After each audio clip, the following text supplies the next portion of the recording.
Bonjour et bienvenue dans l'émission Story. Aujourd'hui, nous allons découvrir le parcours d'une nouvelle entrepreneure. Je suis accompagnée de Sana. Comment tu vas, Sana? Bonjour Marie, je vais bien. Et toi? Je vais très bien également. On souhaite en savoir un peu plus sur ton parcours. Est-ce que tu peux te présenter à nous en quelques mots? Oui, Sana, 37 ans, maman de trois garçons adorables. Mhm, Originaire de la ville de Marseille, je suis arrivée à l'âge de 23 ans à Paris. mhm. J'ai erré comme une nomade durant plusieurs années pour atterrir à Rueil-Malmaison, où j'ai ouvert ma boutique de prêt-à-porter. J'ai déposé ma marque, Canébé Paris. J'avais commencé à la base avec du CBD, puis voyant le marché qui ne me prenait pas, j'ai dévié vers le prêt-à-porter féminin, bijoux et accessoires. Tu as employé le mot nomade et ce qui nous intéresse, c'est d'en savoir un petit peu plus sur l'histoire de la création de ton entreprise. Quelle est l'histoire derrière la création de ta marque? Alors, la création de ma marque, elle vient à la base du CBD. Le marché étant tout nouveau en France, en 2021, je me suis dit, allez, on va se lancer dans ça, mais j'étais quand même un peu réticente à l'idée de me dire, est-ce que la France va vraiment laisser cette liberté-là au CBD? Puis je me suis pas loupée. Ça a fait un flop total, hein. Le CBD, c'est très compliqué. Du coup, je me suis dit, allez, il faut quand même sécuriser quelque chose. J'ai déposé la marque Canébé Paris. Canébé en provençal veut dire la canebière.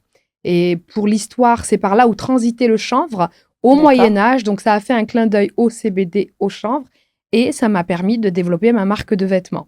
De prêt-à-porter. Et Oui. donc, ta boutique, si je comprends bien, regroupe différents produits. On a aussi bien de l'accessoire, du bijou, du prêt-à-porter. Exactement. Alors, j'ai commencé avec les t-shirts et les sweats unisex. Et ensuite, j'ai développé avec un peu de tout. Je travaille avec différentes marques. Mhm. Les bijoux chez moi sont essentiellement en acier inoxydable D'accord. parce que j'ai voulu garder cette qualité à prix Accessible, accessible abordable.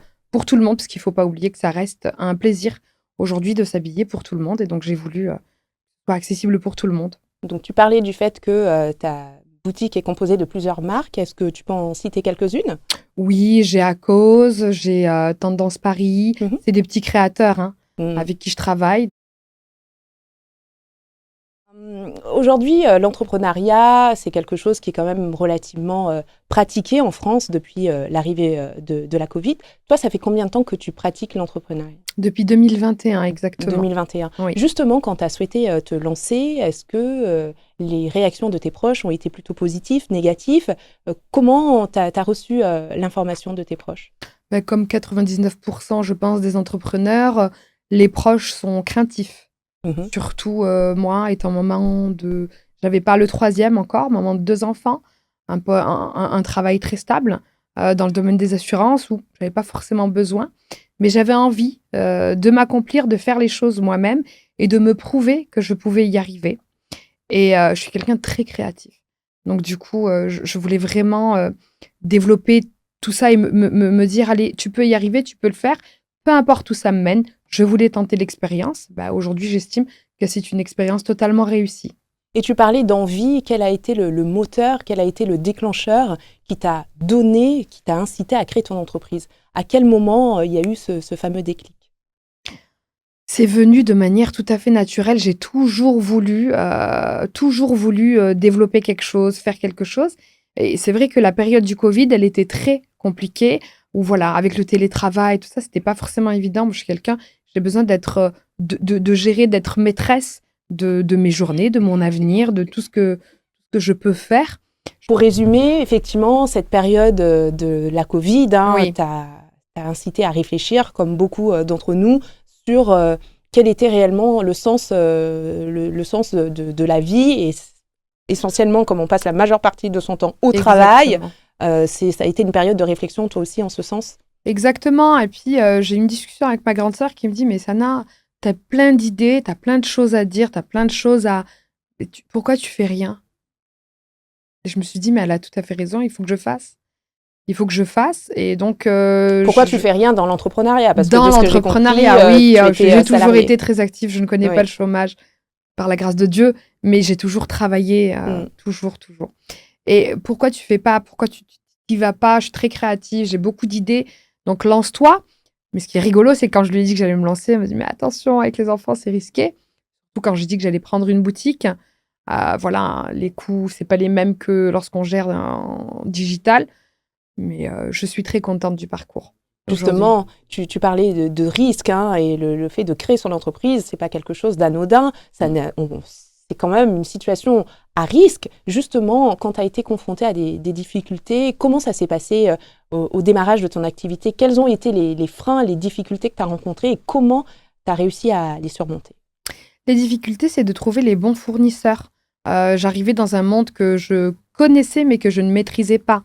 Il y a plein d'acteurs dans le textile. Il y a plein de paramètres à prendre en compte, comme la qualité du produit, comme les prix, le coût, toute la gestion liée à l'entreprise, avoir un comptable, avoir tous ces frais qui s'ajoutent, les taxes, etc.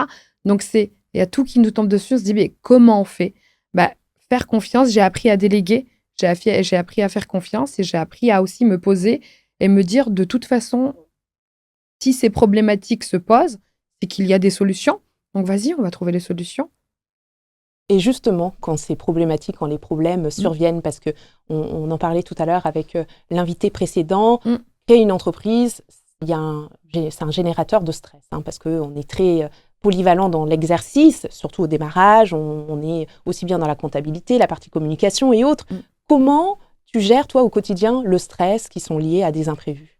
Alors, ma réponse, elle va être étonnante. Sincèrement, le stress lié à la gestion d'entreprise, pour moi, il était à limite -10. Pourquoi? J'ai été confrontée à un événement dans ma vie personnelle assez grave qui a fait que j'ai tout oublié. J'ai tout oublié parce que j'étais enceinte de 4 mois lorsque mon concubin s'est fait incarcérer. Ah mince. Donc du coup, je me suis retrouvée toute seule avec 2 enfants, le 3e à venir, une entreprise à gérer et un concubin qu'il faut soutenir. Parti de là, on oublie tout ce qui est lié au professionnel. On n'a qu'une seule directive, c'est y aller, réussir. Point. On oublie tout. On devient une machine. Et je suis devenue une machine jusqu'à quelques temps où en fait, je me suis dit stop, ça y est, tu as assez donné. Maintenant, c'est bon, tout est équilibré, tout est cadré, donc on y va. Le moteur, finalement, ça a été la force que tu as pu puiser au sein de ta famille? Exactement, la force, c'est le challenge. Je suis une très grande challengeuse. Vraiment, j'ai fait du foot pendant 10 ans. Ah oui? Ça ne se voit plus, mais si, j'ai fait du foot pendant 10 ans, donc j'ai toujours aimé les défis, j'ai toujours aimé me dépasser. La vie, pour moi, est un défi que je décide de relever tous les matins. Tous les matins, je me dis, qu'est-ce qui va m'arriver? Et de toute façon, ce qui va m'arriver, on va en faire que du positif et on va y aller. Quand ça m'est tombé dessus, je me suis dit, j'ai 2 alternatives. Tout le monde me disait, non, il faut laisser le magasin, comment tu vas faire? Mais je me suis dit, non, je vais arriver à tout gérer de front. Et j'ai réussi. Parti de là, tout ce qui touche au domaine de la gestion d'entreprise, ça y est. On a une force qui vient, on oublie tout et il y a une capacité de résilience qui nous permet de voir et de gérer les choses comme personne. C'est pour ça que moi, je remercie les épreuves. C'est une bénédiction. Et ce que je peux conseiller à tous les entrepreneurs, c'est que lorsqu'il vous arrive quelque chose qui paraît peut-être négatif ou comme un expert, non, c'est une bénédiction et c'est un cadeau. Allez-y, votre cadeau est là. Justement, tu parlais de ta famille liée à l'entrepreneuriat. Aujourd'hui, quelle est ta plus grande fierté, si on peut considérer qui est un élément dans le fait que tu aies créé ton entreprise? Quelle est la chose qui fait qu'aujourd'hui, tu dis « je suis fière de moi ». Il faut savoir aussi s'auto-complimenter. C'est quelque chose que... En ce sens, quelle est ta plus grande fierté aujourd'hui en tant que chef d'entreprise? C'est quelque chose que j'ai appris à faire il y a peu de temps, en fait, parce qu'avant, je ne pensais pas à moi. Je pense que tous les entrepreneurs vont se reconnaître. On ne pense pas à nous, on pense qu'à l'objectif. Et en fait, il faut savoir valoriser chaque pas qu'on fait. Et je me suis posée, je me suis dit, mais j'ai réussi à faire ça, à mener le bateau familial, le bateau lié à mon concubin, protéger aussi ma famille, parce que j'ai vécu toutes ces épreuves sans en parler, sans en dire un mot à ma famille. Ils sont tous à Marseille, parce que je voulais les préserver. Je suis comme ça. Je protège toujours tout le monde autour de moi. Et j'ai réussi à faire quelque chose de magnifique au niveau de la boutique, Je me suis dit, oui, tu peux être fière de toi, Sana, et tu peux lâcher prise, et tu peux gagner cette confiance, parce que je pense qu'il y avait j'ai confiance en moi, mais il y avait quelque chose que je recherchais, cet accomplissement. Et là, je me suis dit, je peux faire les choses. Je les ai fait. Donc, c'est bon, j'en suis capable, je les ai fait. Donc, le monde m'appartient, enfin, nous appartient, à tous ceux qui veulent, le monde nous appartient. Et justement, en ayant fait toutes ces choses, Sana, quelle est celle que tu retiens le plus? Quelle a été la plus belle leçon depuis que tu es entrepreneur? Depuis que je suis entrepreneur, la plus belle leçon, Tu parlais de résilience. oui, c'est la force qu'on a en nous. J'aurais jamais cru être aussi forte et de me dire je vais pas lâcher. C'est Très intéressant. comme mon 4e bébé. Je peux pas lâcher un de mes bébés, donc il faut y aller. Et c'est ça, cette force-là. Tu t'es découverte une force au-delà de ce que tu pouvais imaginer grâce à l'entrepreneuriat. Je savais que j'étais quand même forte parce que moi, je suis quelqu'un que la vie n'a pas forcément facilité. Voilà, j'ai quitté Marseille dans des conditions assez compliquées. C'était un choix. Mais voilà, j'avais à l'époque perdu mon fiancé dans un accident de moto. Je me suis dit, bon, Sana, on fait quoi? Soit on reste ici. Et puis, je voyais tout autour de moi qui me rappelait lui. Je me suis dit, prends tes bagages et vas-y, c'est trop petit. Ça devenait trop petit. Je suis arrivée à Paris avec 550 € dans les poches. Donc, du coup, au fur et à mesure, voilà. Et je me suis dit, là, j'ai pu faire quelque chose. De ces 550 € il y a 14 ans, voilà où j'en suis aujourd'hui. Magnifique. Le résultat, il est relativement fascinant. Je suis très fière de ça. Après, donc ta plus grande fierté, finalement, c'est d'être arrivée avec 550 € à Paris et d'en avoir fait une boutique à Rueil-Malmaison et plein d'autres projets, finalement. Et 2 autres projets, dont un qui va être juste exceptionnel. Formidable. Et justement, qu'est-ce que tu aurais aimé, toi, recevoir comme conseil, comme recommandation quand tu as souhaité créer ton entreprise? Qu'est-ce que tu aurais aimé entendre? Fonce, vas-y, aie confiance en toi. N'attends rien de personne, ça c'est important. N'attends rien de personne parce que personne nous est redevable. Ça, il faut... Voilà, quand on traverse des épreuves, on se dit « Ah, j'aurais aimé que... » Non, personne ne vous est redevable. N'attendez rien de personne et foncez et écoutez votre intuition et votre cœur. Et que chaque obstacle qui arrive, c'est qu'il y a quelque chose de positif qui va arriver. Dans du négatif, il y a toujours du positif. Voilà, c'est ça, c'est ne pas se laisser ternir par des ondes négatives. Très bien. Et quand il s'agit de concurrence, aujourd'hui, on sait qu'il y a pas mal de boutiques en ligne, comme Shein, pour citer que, qui a une concurrence qui est relativement forte, avec le prêt-à-porter qui est proposé pignon sur rue. Comment tu te positionnes par rapport à ça? Quel est ton point de vue? Qu'est-ce qui aujourd'hui permet de parler de valeur ajoutée dans une boutique de prêt-à-porter de proximité par rapport à toutes ces grosses machines comme Shein, Zara? Déjà, le contact humain, la traçabilité du produit. Quand on sait que c'est un produit qui est français ou qui est italien, quand on connaît personnellement le fournisseur, voilà ce qu'on peut garantir aux clientes. Et ce conseil qu'une plateforme digitale ne donnera pas, le conseil vraiment sincère, on peut voir la sincérité dans les yeux. Absolument. Donc ça, je pense, c'est pour ça que la concurrence, je la vois pas forcément, moi. Mais je prête pas attention à ça. Non, il y a une veille concurrentielle, oui. Mais ça ne m'inquiète pas.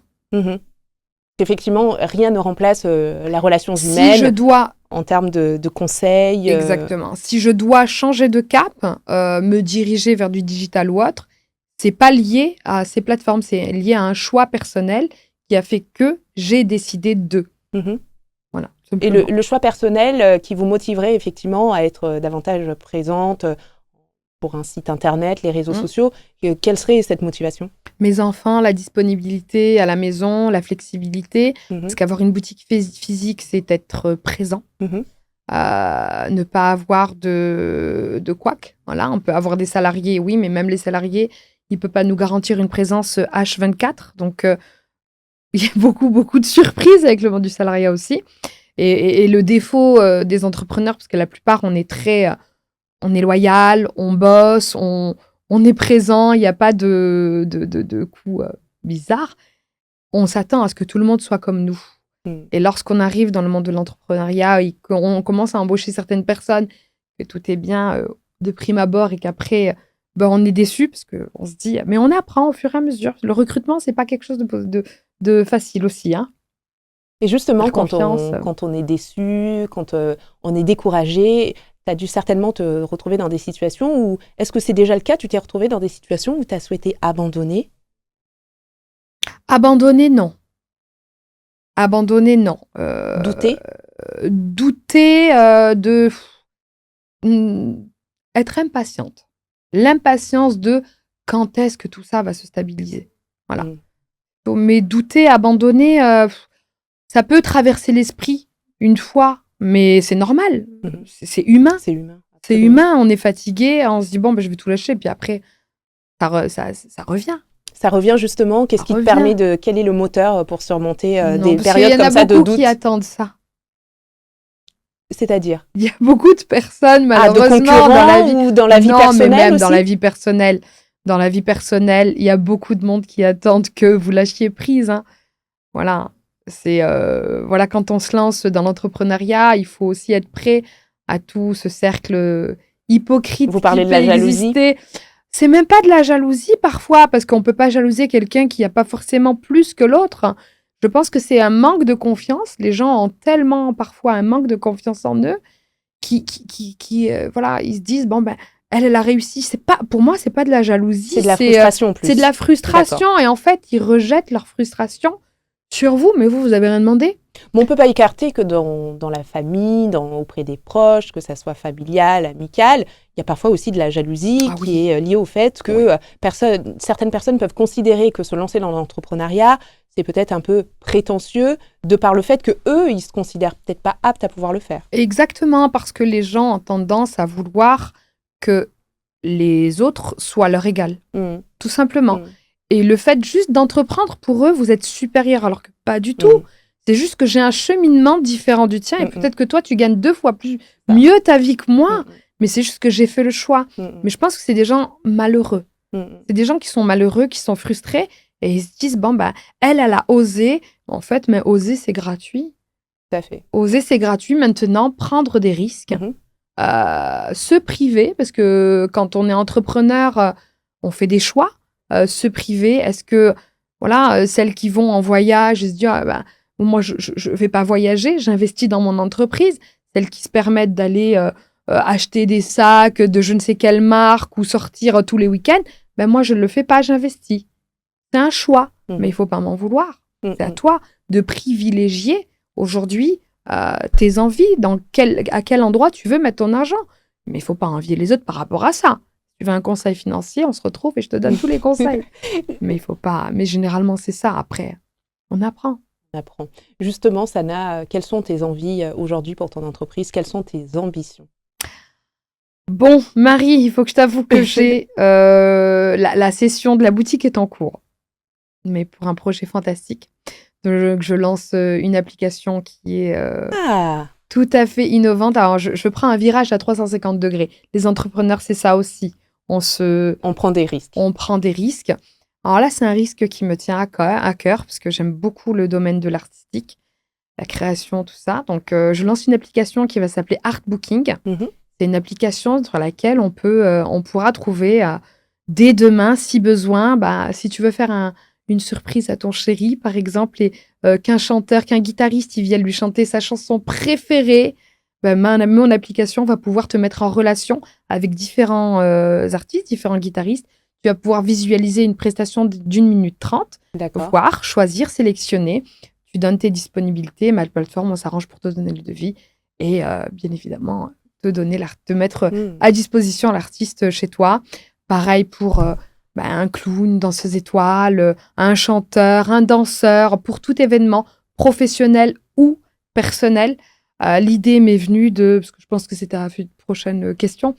Je voulais organiser l'anniversaire de mon fils et je me suis dit, c'est rigolo, ce serait rigolo d'avoir un clown.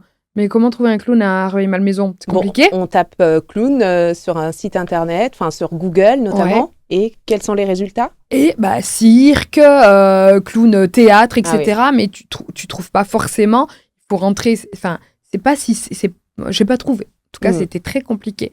Je me suis dit, mais pourquoi pas mettre à disposition une application, un site internet qui permet d'avoir tous les artistes que tu veux.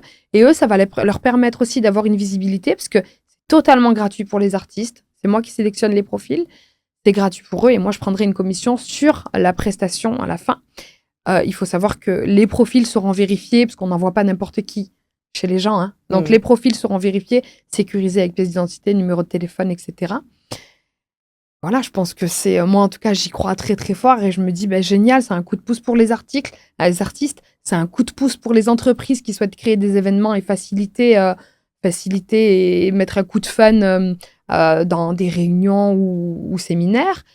Et surtout, les particuliers, c'est génial pour eux, quoi.